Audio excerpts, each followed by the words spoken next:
Hello friends, તો કેમ છો તમે બધા? હોપ કે બધા મજામાં જ હશો.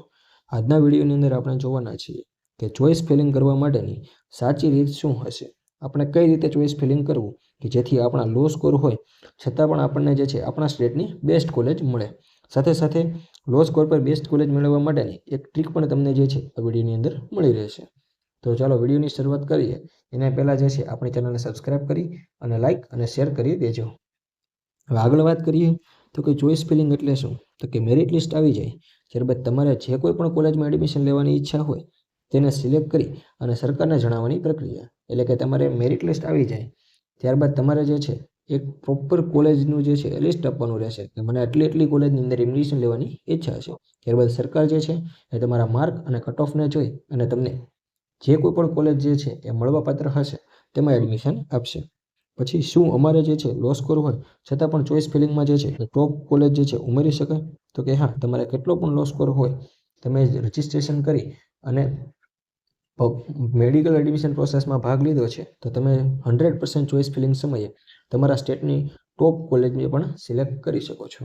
ત્યાર પછી આગળ વાત કરીએ તો કે ચોઈસ ફિલિંગમાં થતી ભૂલો. એક્ઝામ્પલ તરીકે સમજીએ કે આપણા સ્ટેટ જે છે ગુજરાત, એની ટોપ મેડિકલ કોલેજ છે બીજી મેડિકલ કોલેજ જે અમદાવાદમાં આવેલી છે.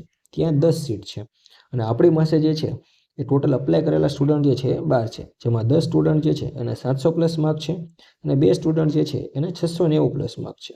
આમાં પણ એકને જે છે માની લઈએ કે 695 માર્ક છે અને બીજો જે છે એને 692 માર્ક છે. હવે આપણે આગળ વાત કરીએ તો તમને થશે કે ચોઈસ ફિલિંગ કરશે બધા સ્ટુડન્ટ તો આ 700+ વાળા 10 સ્ટુડન્ટ છે એને આ 10 સીટ જે છે મળી જશે. પરંતુ આવું નથી થતું. દર વર્ષે જે છે એ કેટલાક સ્ટુડન્ટ જે છે ભૂલ કરે છે જેના કારણે તેમને હાઈ માર્ક હોય છતાં પણ જે છે ટોપ કોલેજ નથી મળતી. એક્ઝામ્પલ તરીકે સમજીએ કે 9 સ્ટુડન્ટ જે છે એ ટોપ પર જે છે એ બીજી મેડિકલ કોલેજ જ નાખે છે પોતાની ચોઈસ ફિલિંગની અંદર. તે બધાને જે છે બીજી મેડિકલ કોલેજ મળી જાય છે. પરંતુ આ 10 સ્ટુડન્ટ છે એમાંથી કોઈ પણ એક સ્ટુડન્ટ હોય એ લો કોન્ફિડન્સના કારણે જે છે પોતાની ચોઈસ ફિલિંગમાં બીજી મેડિકલ કોલેજ જે છે એને ટોપ પર નથી રાખતો, એટલે કે સિલેક્ટ નથી કરતો. અને આમાંથી જે છે 2 સ્ટુડન્ટ, એમાંથી બંને સ્ટુડન્ટ જે છે એ પોતાની ચોઈસ ફિલિંગનું લિસ્ટ જે છે એની અંદર બીજી મેડિકલ કોલેજને ટોપ પર રાખે છે. તો તમે જોઈ શકો છો કે આ સ્ટુડન્ટ જે છે એને 700+ માર્ક છે છતાં પણ જે છે એણે અપ્લાય જ નથી કર્યું, એટલે કે કોમ્પિટિશનમાં જ નથી. તો કોમ્પિટિશન કોની વચ્ચે થશે? તો કે 695 માર્ક અને 692 માર્ક. તો આ બંને સ્ટુડન્ટ જે છે એને બીજી મેડિકલ કોલેજ ટોપ પર રાખી છે. તો તમે જોઈ શકો છો કે 695 માર્કવાળા સ્ટુડન્ટ જે છે એને આ 10મા નંબરની સીટ જે છે એ મળી જશે. એટલે કે તમારા હાઈ માર્ક હોય છતાં પણ તમે જે છે એ સારી કોલેજ ચૂકી જશો. તો હવે આપણે ચોઈસ ફિલિંગ કઈ રીતે કરવું તેની વાત કરીએ. તો કે ચોઈસ ફિલિંગ કરવા માટે તમારે પહેલાં જ એટલે કે ટોપ પર જે કોલેજ રાખો એ બધી જ કોલેજ જે છે ગવર્મેન્ટ કોલેજ રાખવાની રહેશે. ગવર્મેન્ટ કોલેજ રખાઈ જાય ત્યારબાદ બીજા નંબર પર જે છે તમારે જ્યાં એડમિશન લેવાની ઈચ્છા હોય એ તમામ કોલેજને રાખવાની રહેશે. અને ત્રીજા નંબર પર એવી કોલેજ રાખવાની રહેશે કે જ્યાં તમને જે છે એ કોલેજ મળવાનો ચાન્સ 100% છે. એટલે કે પહેલા નંબર પર સરકારી કોલેજ, બીજા નંબર પર જે છે તમને જ્યાં લેવાની ઈચ્છા છે તે, અને ત્યારબાદ ત્રીજા નંબર પર જે છે તમને જ્યાં કોલેજ મળી શકે છે. આ રીતનું તમારે લિસ્ટ રાખવાનું રહેશે. આ લિસ્ટ તમે બનાવશો એટલે તમારી સમક્ષ આપણે 5-5 કોલેજનું એક્ઝામ્પલ લઈ અને જોઈએ. તો કે ચોઈસ ફિલિંગ કર્યા પછી કોલેજ કઈ રીતે મળે? તો કે તમે સરકારી કોલેજ જે છે એ 5 છે તો આ 5-5ને જે છે તમે ટોપ પર રાખી. ત્યારબાદ તમને જ્યાં લેવાની ઈચ્છા છે એવી 5 કોલેજ જે છે એને રાખી અને ત્યાર પછી તમને જ્યાં એડમિશન મળી શકે છે એવી 5 કોલેજને રાખી. તો આમ કરવાથી શું થશે કે માની લો કે તમારે જે છે એ 214 માર્ક છે. આ તો જસ્ટ એક્ઝામ્પલ તરીકે છે.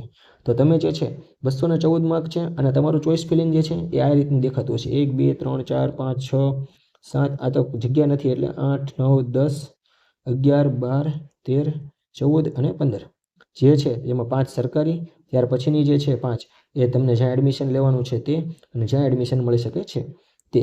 તો હવે તમારે જેવું જ તે છે તમારી ચોઈસ ફિલિંગ કમ્પ્લીટ થશે એટલે ગવર્મેન્ટ પાસે આ લિસ્ટ જશે અને ગવર્મેન્ટ જ્યારે પોતાની સીટ આપવાનું પસંદ કરશે તો ત્યારે તે જોશે કે તમને શું સરકારી કોલેજની 5 કોલેજ છે એ 5 કોલેજમાં એડમિશન મળી શકે છે, જેમાં પણ 1થી સ્ટાર્ટ થશે કે પહેલી કોલેજમાં તમારા માર્ક અને કટ ઓફ અનુસાર તમને સીટ મળી શકે એમ છે તો કે નહીં. ત્યાર પછી બીજા પર જશે, બીજામાં મળી શકે છે તો કે નહીં.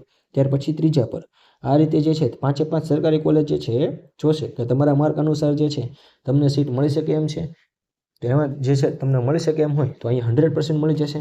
પરંતુ તમારે જો લો માર્ક હોય તો તમને આ 5-5 કોલેજ જે છે એમાં એડમિશન નહીં મળે. ત્યાર પછી તમને જ્યાં લેવાની ઈચ્છા હોય એટલે કે તમારે સિટીની આસપાસની કોઈ પણ કોલેજ હોય ત્યાં તમારે એડમિશન લેવું હોય તો તમે જે છે એને અહીંયા રાખી શકો છો.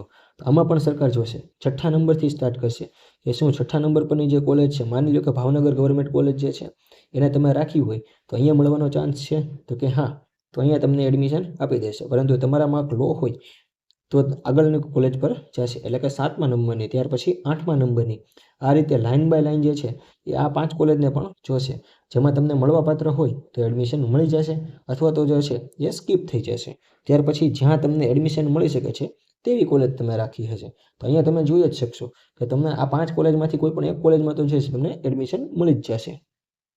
ત્યાર પછી 11મા નંબરની કોલેજ જોશે અને જોશે કે શું તમને અહીંયા એડમિશન મળી શકે એમ છે, તો કે નહીં. ત્યાર પછી 12મા નંબરની અને ત્યાર પછી 13મા નંબરની. તો તમારા લો સ્કોર છે છતાં પણ તમે આ 5 કોલેજમાં એવી જ કોલેજ રાખી છે કે જ્યાં તમને મળવાના ચાન્સીસ જે છે એ 100% છે. તો તમને 13મા નંબરની કોલેજ જે છે અલોટ થઈ જાય છે. એટલે કે ઘણા સ્ટુડન્ટ જે છે એ ડાયરેક્ટ ટોપ પર જે છે 13મા નંબરની જે સીટ જે છે, એટલે કે કોલેજ જે છે એ જ રાખી દે છે ટોપ પર. તો જેના કારણે જે છે એ આ બધી જ ગવર્મેન્ટ કોલેજમાં કોમ્પિટિશન કરવાનો ભાગ નથી લેતો. એટલે ડાયરેક્ટ એને જે છે 13મા નંબરની કોલેજ મળી જશે. આ કોલેજ મળી ગઈ ત્યાર પછી જે છે તેને પહેલો રાઉન્ડ હોય એની પાસે ફ્રી એક્ઝિટ અવેલેબલ હોય. એટલે કે ફ્રી એક્ઝિટ એટલે કે આ કોલેજ પર તમે તમારો હક ન લ્યો, એટલે કે એડમિશન કન્ફર્મ ન કરાવો, તો તમે રાઉન્ડ 2માં ભાગ લઈ શકો. પરંતુ જો તમે રાઉન્ડ 2માં ભૂલ કરો તો તમારે જે છે ત્યાં એડમિશન લેવાનું જ રહેશે.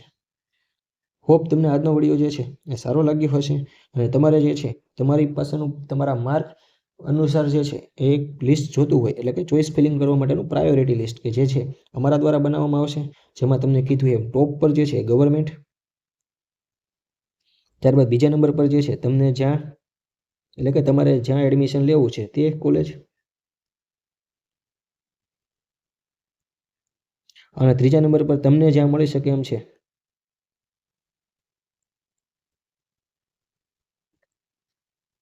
આ લિસ્ટ તમારે જો અમારી પાસે બનાવડાવવું હોય તો એની ફીસ જે છે એ 1500 રૂપિયા છે. હોપ તમને આજનો વિડીયો જે છે સારો લાગ્યો હશે. જો સારો લાગ્યો હોય તો લાઈક અને શેર કરી શકો છો.